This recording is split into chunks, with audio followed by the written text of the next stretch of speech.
ಇನ್ನೂ ಯಾರೆಲ್ಲ ನನ್ನ ಚಾನಲ್ನ ಸಬ್ಸ್ಕ್ರೈಬ್ ಮಾಡಿಲ್ವೋ ಬೇಗ ಸಬ್ಸ್ಕ್ರೈಬ್ ಮಾಡಿ. ಕತೆ ಇಷ್ಟ ಆದಲ್ಲಿ ಶೇರ್ ಮಾಡಿ, ಲೈಕ್ ಮಾಡಿ ಮತ್ತು ಕಮೆಂಟ್ ಮಾಡಿ. ನನ್ನ ಕತೆ ನಿಮ್ಮ ಭಾವ ಚಾನಲ್ಗೆ ಸ್ವಾಗತ.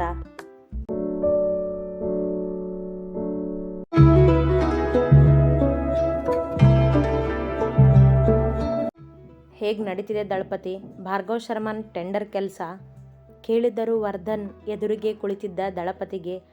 ಶರ್ಮಾ ಕಂಪನಿಯ ಟೆಂಡರ್ ದಕ್ಕಿಸಿಕೊಂಡಿದ್ದನಲ್ಲವೇ ಇವ? ಅದೆಲ್ಲವೂ ವರ್ಧನ್ ಉಪಾಯವೇ? ಆ ಸಂಜೆ ಅವರನ್ನು ಭೇಟಿಯಾಗಲೆಂದೇ ಮನೆಗೆ ಬಂದಿದ್ದನವ. ನಡೀತಿದೆ ಸರ್, ತೊಂದರೆ ಏನಿಲ್ಲ ಎಂದವ ಸದ್ಯಕ್ಕೆ ಸುಮ್ಮನೆ ಕೆಲಸ ಮಾಡುತ್ತಿದ್ದ. ಹಾಂ, ಈಗ ತೊಂದರೆ ಏನೂ ಇಲ್ಲದೇನೆ ಕೆಲಸ ನಡಿಬೇಕು ದಳಪತಿ. ತೊಂದರೆ ಯಾವಾಗ ಕೊಡಬೇಕು ಅಂತ ನಾನು ಹೇಳ್ತೀನಿ ಎಂದವರ ಕೈಗೆ ಟೀ ತಂದು ಕೊಟ್ಟ ಕೆಲಸದವ. ಯಶು ಎದ್ದಿಲ್ವಾ ಇನ್ನು? ಕೇಳಿದರು ವರ್ಧನ್ ಕೆಲಸದವನಿಗೆ. ಬಂದೆ ಅಪ್ಪ, ಎದ್ದಿದ್ದೀನಿ ಎನ್ನುತ್ತಾ ಅಲ್ಲಿಗೆ ಬಂದಳು ಯಶಸ್ವಿನಿ. ಬಾ ಮಗಳೇ, ನಿನ್ನ ಜೊತೆ ಮಾತಾಡೋದಕ್ಕೆ ಕಾಯ್ತಿದ್ದೀನಿ ನಾನು ಎಂದ ವರ್ಧನ್ರವರ ಪಕ್ಕದಲ್ಲಿ ಬಂದು ಕುಳಿತಳು ಯಶಸ್ವಿನಿ. ಏನಂತಾಳೆ ಸರ್ ಮಗಳು? ಕೇಳಿದ ದಳಪತಿ ಯಶಸ್ವಿನಿಯನ್ನು ನೋಡುತ್ತಾ. ಅವಳು ಏನೂ ಅನ್ನೋದಿಲ್ಲ, ಈಗ ನಾನು ಹೇಳ್ದಾಗೆ ಕೇಳ್ತಾಳೆ ಅಷ್ಟೇ ಎಂದ ವರ್ಧನ್ ಮಗಳ ತೋಳು ಬಳಸಿದರು.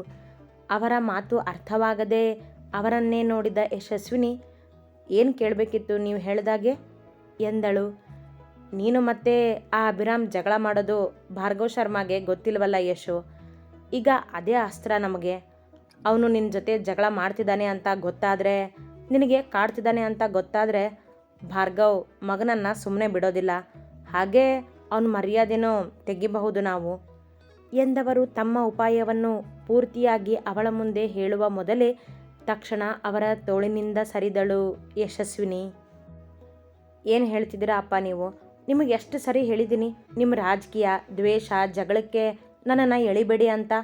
ಆ ಅಭಿ ಜೊತೆ ನನಗೆ ಜಗಳ ಇರೋದು ಅವನು ನನ್ನನ್ನು ಕೆಣಕ್ತಾನೆ ಅಂತ ಅಷ್ಟೇ.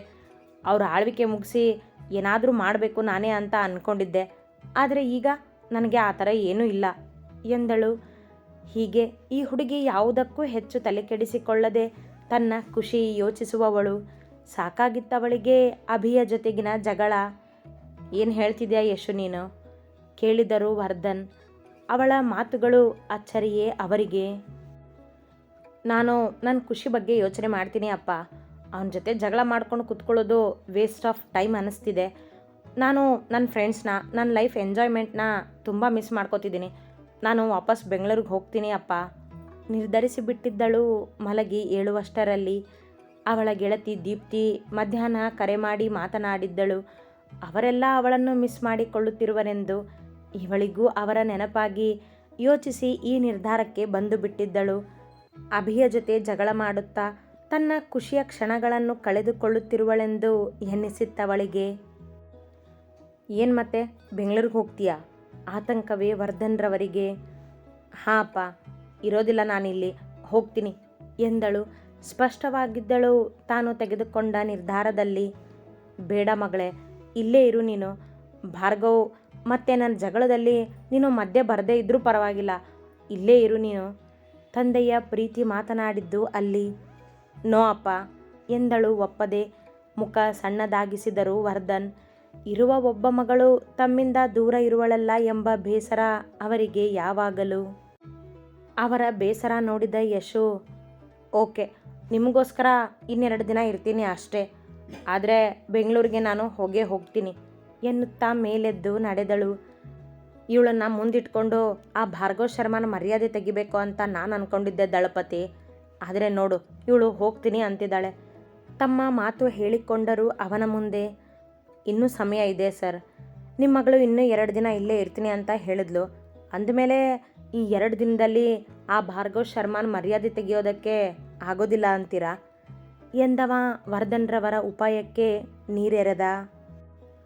ಹೌದಲ್ವಾ ದಳಪತಿ, ನಾನು ಅಂದ್ಕೊಂಡಿರೋದನ್ನು ಈ 2 ದಿನದಲ್ಲಿ ಮಾಡಬಹುದು ಎಂದ ವರ್ಧನ್ರವರು ಚುರುಕಾದರು.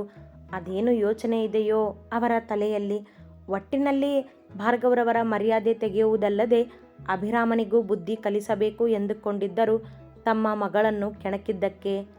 ಅವರ ಉಪಾಯ ಸಫಲವಾಗುವುದೋ ಇಲ್ಲವೋ ಇದರ ಸುಳಿವೇ ಇಲ್ಲದ ಭಾರ್ಗವರವರು ಸಿಲುಕು ಬಿಡುವರೇನೋ ಇವರ ಉಪಾಯದಲ್ಲಿ. ಅನಿರುದ್ಧ್, ಈ ಫೈಲ್ ತಗೊಳ್ಳಿ, ಹಾಗೇ ಮೀಟಿಂಗಿಗೆ ಬೇಕಿರೋ ಎಲ್ಲ ಫೈಲ್ಸ್ ಇದೆಯೋ ಇಲ್ವೋ ಅಂತ ಒಂದು ಸರಿ ಚೆಕ್ ಮಾಡಿ ಎಂದಳು ಅಶ್ವಿತಾ ಎದುರಿಗೆ ನಿಂತಿದ್ದ ಅನಿರುದ್ಧನಿಗೆ. ಇಬ್ಬರೂ ಕಂಪನಿಯ ಮೀಟಿಂಗ್ ಇದೆ ಎಂದು ಅಲ್ಲಿಯೇ ರೆಸ್ಟೋರೆಂಟ್ಗೆ ಹೊರಟಿದ್ದರು. ಇವರ ಜೊತೆ ಮೀಟಿಂಗ್ ಮಾಡಬೇಕಿದ್ದ ಕಂಪನಿ ಇವರನ್ನು ರೆಸ್ಟೋರೆಂಟ್ಗೆ ಆಹ್ವಾನಿಸಿತ್ತು. ಅದು ಸಿಟಿಯ ಹೊರಗಿತ್ತು, ಕಂಪನಿಯಿಂದ ದೂರವೇ. ಓಕೆ ಮೇಡಮ್ ಎಂದ ಅನಿರುದ್ಧ್ ಕೈಯಲ್ಲಿದ್ದ ಫೈಲನ್ನು ನೋಡುತ್ತಿದ್ದ. ನೋ ಮೇಡಮ್, ಅನಿರುದ್ಧ್ ಪ್ಲೀಸ್ ಎಂದಳು ಕಿರಿಕಿರಿ ಆದವರಂತೆ. ಅವಳನ್ನು ನೋಡಿದನಷ್ಟೇ, ಮಾತನಾಡಲಿಲ್ಲ. ಮೇಡಮ್ ಅನ್ಬೇಡಿ ಅಂತ ಎಷ್ಟು ಸರಿ ಹೇಳಿ ನಾನು ನಿಮಗೆ. ಅಶ್ವಿತಾ ಅಂತ ಕರೆದ್ರೆ ಲೋಕ ಮುಳುಗಿ ಹೋಗುತ್ತಾ? ಚೂರು ಜೋರು ಮಾಡಿದಳು. ನಾನು ಹಾಗೆ ಕರೆಯೋದಿಲ್ಲ, ನೀವು ನನ್ನ ಬಾಸ್, ನಾನು ನಿಮ್ಮನ್ನು ಮೇಡಮ್ ಅಂತಾನೆ ಕರೆಯೋದು ಎಂದನವ ಚೂರು ಗಂಭೀರತೆಯಿಂದ. ಯಾವಾಗ ನಿಮಗೆ ನನ್ನ ಪ್ರೀತಿ ಅರ್ಥ ಆಗುತ್ತೋ ಎಂದಳು ಅವನನ್ನೇ ದಿಟ್ಟಿಸಿ. ಅರ್ಥ ಆಗೋದು ಬೇಡ ಮೇಡಮ್, ಆಗದಿರೋದನ್ನು ಪದೇ ಪದೇ ಮಾತಾಡಬೇಡಿ ಎಂದ. ಅವನ ಮಾತಿಗೆ ಕೋಪ ಬಂದಿತವಳಿಗೆ. ಮೊದಲೇ ಮೀಟಿಂಗಿಗೆ ಹೋಗುವ ಟೆನ್ಷನಿನಲ್ಲಿದ್ದಳು. ಇವನ ಈ ನಿರಾಕರಣೆ ಇನ್ನೂ ಕೋಪ ತರಿಸಿದಂತಾಯಿತು. ಮೇಲೆದ್ದು ಅವನ ಮುಂದೆ ನಿಂತವಳು. ಯಾವುದಾಗ್ದಿರೋದು ಕೇಳಿದಳು ಅವನ ಕಣ್ಣಲ್ಲಿ ಕಣ್ಣಿಟ್ಟು. ಚೂರು ಭಯವಿಲ್ಲ ಅವಳಲ್ಲಿ. ಅದೇ ಏನೋ ಪ್ರೀತಿ ಗೀತಿ ಅಂತಿದ್ದಾರಲ್ಲ ಅದು ಎಂದ ಮುಖ ತಿರುಗಿಸಿ. ಯಾಕಾಗೋದಿಲ್ಲ? ಆಗುತ್ತೆ. ನಾನು ನಿಮ್ಮನ್ನು ಪ್ರೀತಿ ಮಾಡ್ತಿದ್ದೀನಿ ಅನಿರುದ್ಧ್, ನೀವು ನನ್ನ ಪ್ರೀತಿನ ಒಪ್ಕೊಳ್ಳೇಬೇಕು. ಇನ್ನು ಎಷ್ಟು ದಿನ ಅಂತ ಹೀಗೆ ಕಾಯಿಸ್ತೀರಾ ನನ್ನನ್ನು ಕೇಳಿದಳು ಒರಟಾಗಿಯೇ. ಇಷ್ಟು ದಿನ ಅವನಿಗಾಗಿ ಕಾದಿದ್ದ ತಾಳ್ಮೆ ಇಂದು ಮೀರಿದಂತಿತ್ತು. ಅವಳ ಒರಟುತನ ನೋಡಿ ಅವಳನ್ನೇ ನೋಡಿದ ಅನಿರುದ್ಧ್, ಆದರೆ ನಾನು ನಿಮ್ಮನ್ನು ಪ್ರೀತಿ ಮಾಡ್ತಿಲ್ಲ, ಆ್ಯಂಡ್ ನನಗೋಸ್ಕರ ಕಾಯೋದಕ್ಕೆ ನಾನು ಯಾರಿಗೂ ಹೇಳಿಲ್ಲ. ಈ ಹಠ ಬಿಟ್ಟು ನಿಮ್ಮ ಜೀವನ ನೀವು ನೋಡ್ಕೊಳ್ಳಿ ಎಂದ ತುಸು ಕೋಪದಿಂದ. ಅವಳ ಮಿತಿ ಮೀರಿದ ತಾಳ್ಮೆ ಅವನನ್ನು ಕೆರಳಿಸಿತ್ತು. ಹೌದಾ, ನೀವು ನನ್ನನ್ನು ಪ್ರೀತಿ ಮಾಡ್ತಿಲ್ವಾ ಅನಿರುದ್ಧ್? ಮತ್ತದೇ ದಿಟ್ಟತನದಿಂದ ಕೇಳಿದಳು. ಇಲ್ಲ ಎಂದ ಗಟ್ಟಿಯಾಗಿ. ಇದೇ ಕೊನೆ ಮಾತಾ ನಿಮ್ಮದು? ದೃಢವೇನೋ ಎಂಬಂತೆ ಕೇಳಿದಳು. ಹೌದು, ಇದೇ ಮೊದಲನೇ ಮಾತು, ಇದೇ ಕೊನೆ ಮಾತು. ನನಗೆ ನಿಮ್ಮ ಮೇಲೆ ಯಾವುದೇ ಪ್ರೀತಿ ಇಲ್ಲ ಒದರಿದ ಅದೇ ನಿಜವೆಂಬಂತೆ. ಅವಳ ಮೇಲೆ ಮನದಲ್ಲಿ ಪ್ರೀತಿ ಇದ್ದರೂ ತನ್ನ ಹಠ ಬಿಡದವ ಇವನೊಬ್ಬ.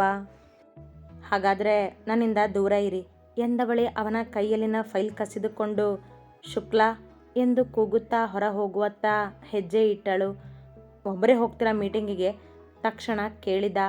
ಅವಳೊಬ್ಬಳನ್ನೇ ಅಷ್ಟು ದೂರ ಕಳುಹಿಸಲು ಅವನ ಮನ ಒಪ್ಪದು. ಅವನ ಧ್ವನಿಗೆ ನಿಂತ ಅಶ್ವಿತಾ ಅವನತ್ತ ತಿರುಗಿ, ನನ್ನ ಕಂಪ್ನಿ, ನನ್ನ ಮೀಟಿಂಗ್, ಒಬ್ಬಳೇ ಹೋಗ್ತೀನಿ, ಅಟೆಂಡ್ ಮಾಡಿ ಬರ್ತೀನಿ, ಯಾರ ಸಹಾಯನೋ ಬೇಕಾಗಿಲ್ಲ ನನಗೆ ಕೋಪದಲ್ಲೇ ಎಂದವಳು ಹೊರ ನಡೆದು ಬಿಟ್ಟಳು. ಕುಸಿದು ಕುಳಿತ ಅನಿರುದ್ಧ್ ಚೇರಿನಲ್ಲಿ.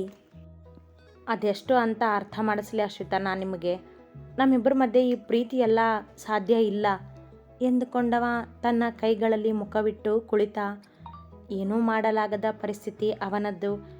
ಅವಳ ಪ್ರೀತಿ ಒಪ್ಪಲು ಅವಳೊಬ್ಬ ಶ್ರೀಮಂತ ಮನೆತನದ ಹೆಣ್ಣೆಂಬುದು ಕಾರಣವಲ್ಲ, ತಾನು ಕೆಲಸ ಮಾಡುತ್ತಿರುವ ಕಂಪನಿಯ ಬಾಸ್ ಮಗಳೆಂಬುದೇ ಕಾರಣ. ಅದರಲ್ಲೂ ತನಗೆ ಕೆಲಸ ಕೊಟ್ಟು ತನ್ನ ಮೇಲೆ ವಿಶೇಷ ಗೌರವ ಪ್ರೀತಿ ಇಟ್ಟಿರುವ ಭಾರ್ಗವ್ರವರ ಪ್ರೀತಿಯ ಮಗಳೆಂಬುದು ಅವನ ಪ್ರೀತಿಯನ್ನು ಮುಚ್ಚಿಡುವಂತೆ ಮಾಡಿತ್ತು. ನಿಮಿಷ ಕಳೆದು ವಾಸ್ತವಕ್ಕೆ ಬಂದವ. ಮೀಟಿಂಗಿಗೆ ಒಬ್ಬರೇ ಹೋದ್ರಲ್ಲ ಎಂದುಕೊಂಡು ಸಮಯ ನೋಡಿದ. ಮಧ್ಯಾಹ್ನದ 3 ಗಂಟೆ ದಾಟಿತ್ತು. ಮೀಟಿಂಗ್ ಮುಗಿಸ್ಕೊಂಡು ಬರೋದು ಎಷ್ಟೊತ್ತಾಗುತ್ತೋ? ಆದರೆ ಆ ರೆಸ್ಟೋರೆಂಟ್ ಇರೋದು ಊರು ಹೊರಗೆ, ಒಬ್ಬರೇ ಬೇರೆ ಹೋಗಿದ್ದಾರೆ, ಏನು ಮಾಡಲಿ ಎಂದುಕೊಳ್ಳುತ್ತಾ ಮೇಲೆದ್ದವ ಆಫೀಸ್ ಹೊರಗೆ ಬಂದ. ಅಶ್ವಿತಾಳ ಕಾರ್ ಇರಲಿಲ್ಲ, ಆದರೆ ಡ್ರೈವರ್ ಮಾತ್ರ ಅಲ್ಲಿಯೇ ನಿಂತಿದ್ದ ಗೇಟಿನ ಬಳಿ. ಅವನನ್ನು ಕಂಡ ಅನಿರುದ್ಧ್ ಬಳಿ ನಡೆದು, ನೀವಿಲ್ಲೇ ಇದ್ದೀರಲ್ಲ, ಮೇಡಮ್ನ ಕರ್ಕೊಂಡು ಹೋಗಲಿಲ್ವಾ ಎಂದು ಕೇಳಿದ. ಮೇಡಮ್ ಒಬ್ಬರೇ ಹೋಗಿದ್ದಾರೆ ಸರ್ ಎಂದವ ಅಶ್ವಿತಾ ಹೋಗಿದ್ದನ್ನು ತಿಳಿಸಿದ. ವಾಟ್, ಮೇಡಮ್ ಒಬ್ಬರೇ ಹೋಗಿದ್ದಾರಾ? ಅವರೊಬ್ಬರನ್ನೇ ಯಾಕೆ ಹೋಗೋದಕ್ಕೆ ಬಿಟ್ಟೆ ನೀನು ರೇಗಿದ ಅವನಿಗೆ. ಮೀಟಿಂಗಿಗೆ ಒಬ್ಬಳೇ ಹೋಗಿದ್ದನ್ನೇ ಸಹಿಸದವ ಈಗ ಡ್ರೈವರ್ ಕೂಡ ಇಲ್ಲದೆ ಒಂಟಿಯಾಗಿ ಹೋಗಿದ್ದು ಇನ್ನೂ ಆತಂಕ ಮೂಡಿಸಿತು. ಮೇಡಮ್ ನಾನೇ ಹೋಗ್ತೀನಿ, ನೀನು ಬರಬೇಡ ಅಂದರು ಸರ್. ಅಂದಮೇಲೆ ನಾನು ಹೇಗೆ ಅವ್ರ ಜೊತೆ ಹೋಗಲಿ ಎಂದವ ತನ್ನ ಕರ್ತವ್ಯ ನಿಭಾಯಿಸುತ್ತಿದ್ದನಷ್ಟೇ. ಕ್ಷಣ ಸುಮ್ಮನಿದ್ದು ಅರಿತುಕೊಂಡ ಅನಿರುದ್ಧ್, ನನ್ನ ಮೇಲಿನ ಕೋಪಕ್ಕೆ ಒಬ್ಬರೇ ಹೋಗಿದ್ದಾರೆ, ಇಷ್ಟು ಹಠ ಯಾಕೆ ಇವರಿಗೆ? ಮನದಲ್ಲೇ ಎಂದುಕೊಂಡವ ತನ್ನ ಬೈಕ್ ಹತ್ತಿದ ಅಶ್ವಿತಾಳ ಬಳಿ ಹೋಗಲು. ಅತಿ ಹೆಚ್ಚಿನ ಕಥೆಗಳಿಗಾಗಿ ಹಿಂಬಾಲಿಸಿ ಪ್ರತಿಲಿಪಿ ಆ್ಯಪ್ನಲ್ಲಿ ಪ್ರತಿಮಾ SH ಅವರನ್ನು.